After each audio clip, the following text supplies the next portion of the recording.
and Democrats have earned Americans' distrust.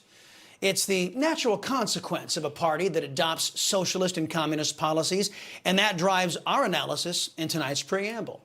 Let's begin with one of the institutions that has been instrumental in the left's success and, in turn, America's failure, the left-wing press.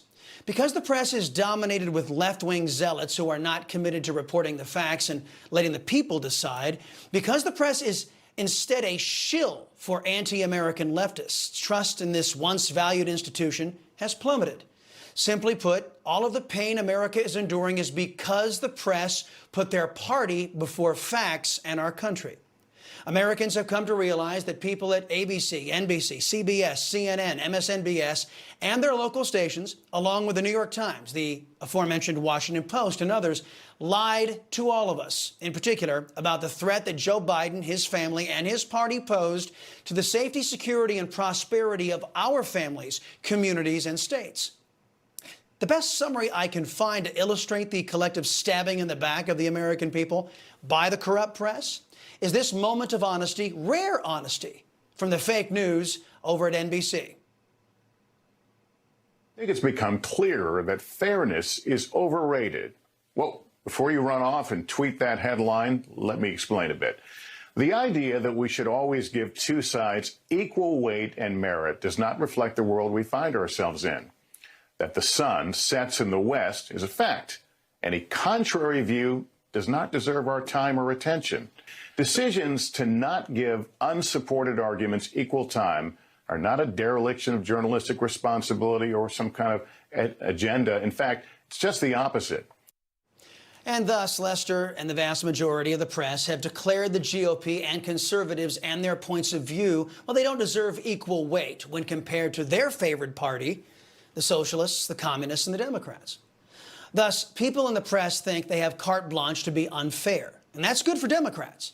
That's good for the political objectives of the fake news networks that are not supposed to have political objectives. But this unfairness hasn't gone unnoticed. Trust in the biased press has plummeted. Only Congress is less trusted. Trust in newspapers like the Democrat Morning News, the Houston Comical, and the Washington Post sits at 5% among Republicans, 12% among independents, and just 35% among Democrats. Overall trust in newspapers sits at a meager 16%. Now, that is down 5% from 2021. The bad news doesn't get any better on television for the biased press, courtesy of committed leftists like Chuck Todd, Don Lime, Joyless Reed, and Lester Holt. Trust in television news rests at 8% among Republicans, 8% among independents, and a paltry 20% of Democrats. Overall, total trust in television news sits at 11%, also down 5% from 2021.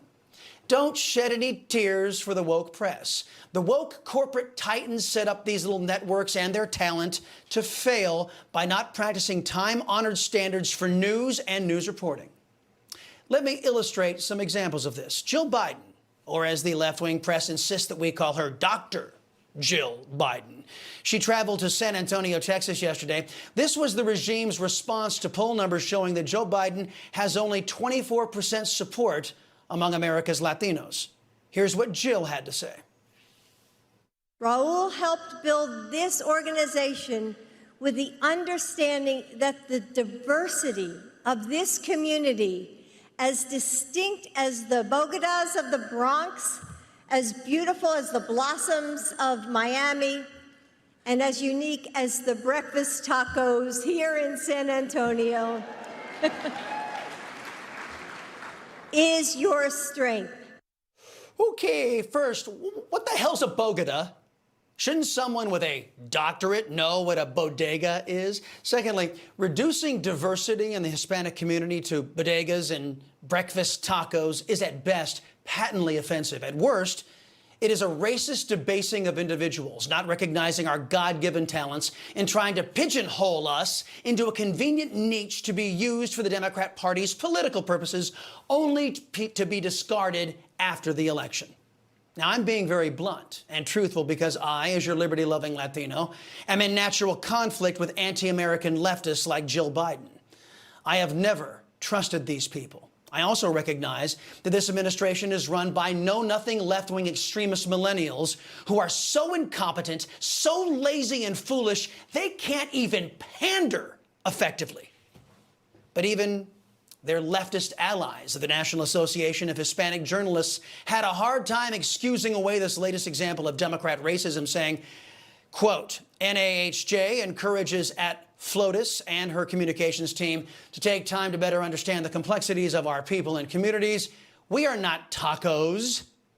Do not reduce us to stereotypes, end quote. You know, if Melania Trump had done something like this, rest assured the biased left-wing, unfair NAHJ's assessment would have been far more harsh and far more truthful.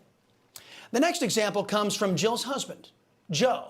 Later in the show, we will deal with Biden lying to the country, again, about guns and his desire to take away your Second Amendment right of self-defense. In a speech yesterday, Biden claimed his ban on certain civilian rifles made us safer. Well, it didn't. The stats proved Biden's statement to be an out-and-out lie. And as stated, we'll break this all down later. But here was Joe Biden showing his clearly diminished cognitive abilities, trying to justify stealing your rights. Marjorie Stoneman Douglas High School in Parkland, Florida, 1918. 17 dead, 17 injured. For the record, the Parkland mass killing didn't occur in 1918, but in 2018. But who can trust a man, a party, an ideology that is perfectly comfortable with lying to us to achieve their political goals? They'll lie about the effectiveness of their gun restrictions. They'll lie about who we are in the Latino community. And they'll lie about Joe Biden being fit to serve in the Oval Office, placing us all in danger. The American people get it. Even Democrat voters are building resentment at their own party and the press for lying to us at every turn, all in an effort to gain power over us, power they do not deserve. So if conservatives get it, Republicans get it, and even Democrat voters get it, what's Mitch McConnell and Kevin McCarthy's excuse for their inaction?